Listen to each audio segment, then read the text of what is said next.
Hi and welcome to the explanation video of not one but two Pierce arrows. Pierce arrow is one of the three P's: Packard, Peerless and Pierce arrow. Why? Best in the world, in their category, in their time. So in 29, Pierce arrow introduces a whole new engine.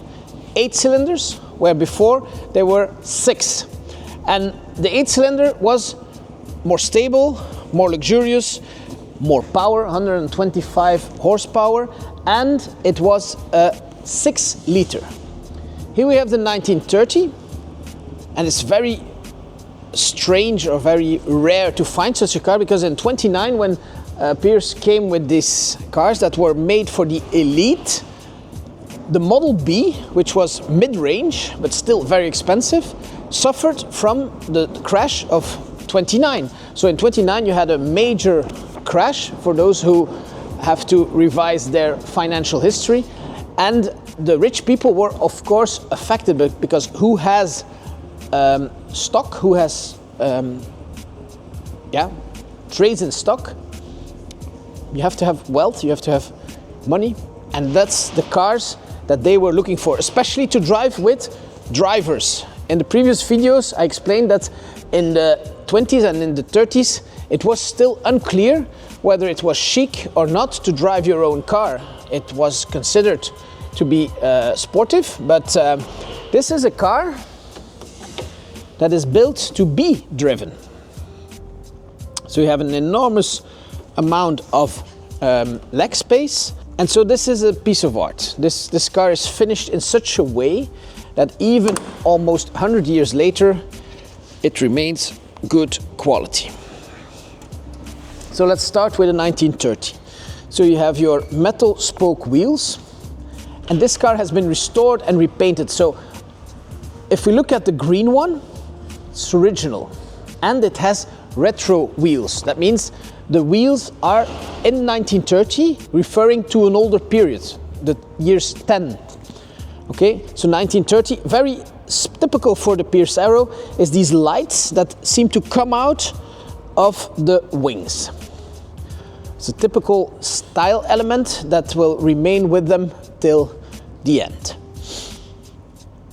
The grey one is Model B, and we've checked it completely, and I will go over the inspection report with you guys so that you know what we are selling. So this is a very good older restoration. It presents really well. It's been repainted, of course. Tires are a bit old, so you need to replace them, even though they haven't done a lot of miles.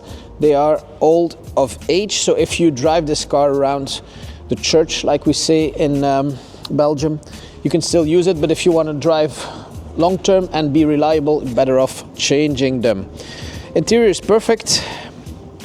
Chassis number will need to be checked. We have a good engine, well maintained, battery is good, clutch is good, gearbox is good. The brakes will need adjusting, but that's not a big deal. The left front one is a bit late compared to the others, so that's not good. The handbrake doesn't need work, it works fine. Klaxon works, the wipers don't work. Lights are good but need repair.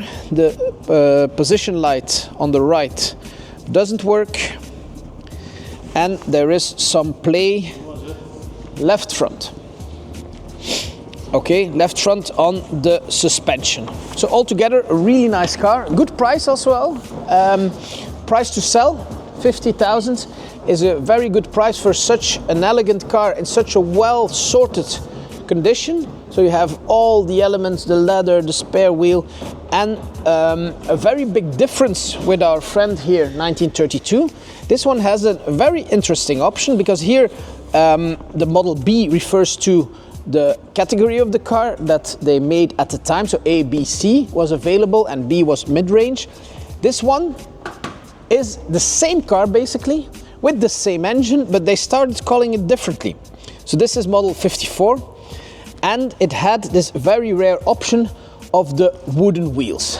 Also, this condition is completely different to the gray one.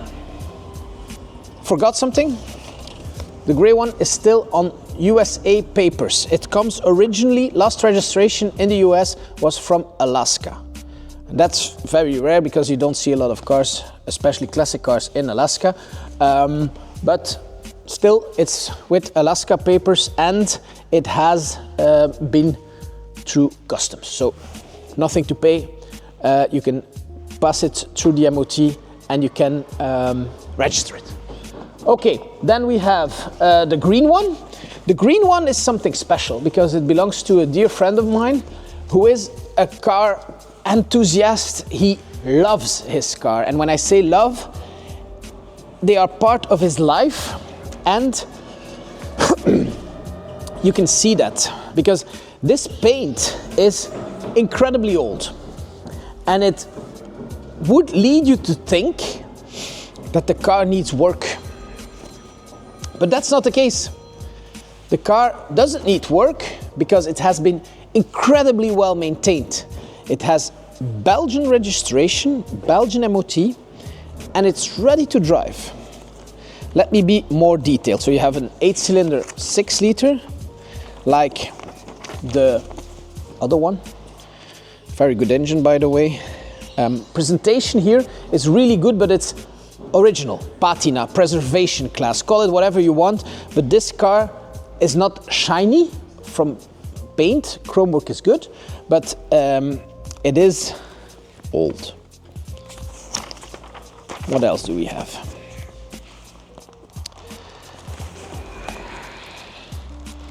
Obviously there's no cabriolet hood.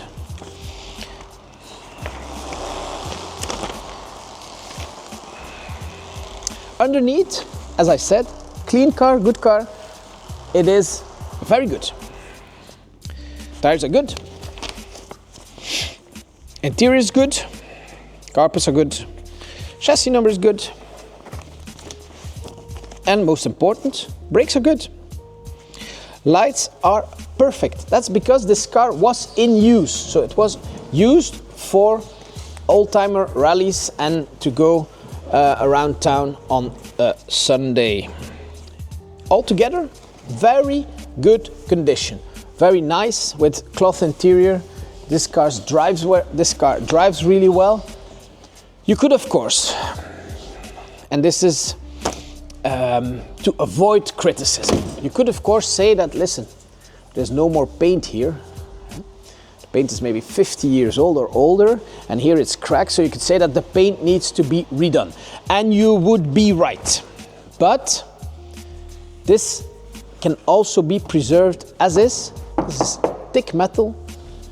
You can keep it that way, or you can use this car to build your own and to do it up. But frankly, you're better off buying the gray one, because they're the same price. So the gray one is shinier, a little bit less well maintained. The green one is preservation class, has wooden wheels, which was a retro option at the time, and drives perfectly. So which one will it be? Don't hesitate to call or to email or to video WhatsApp on anything you like, WhatsApp, FaceTime, everything. We are available to show you these cars. You can come by, we can see them on the lift, and we can test drive. So if you're into a Pierce Arrow, Oldtimer Farm in Belgium. Thank you very much.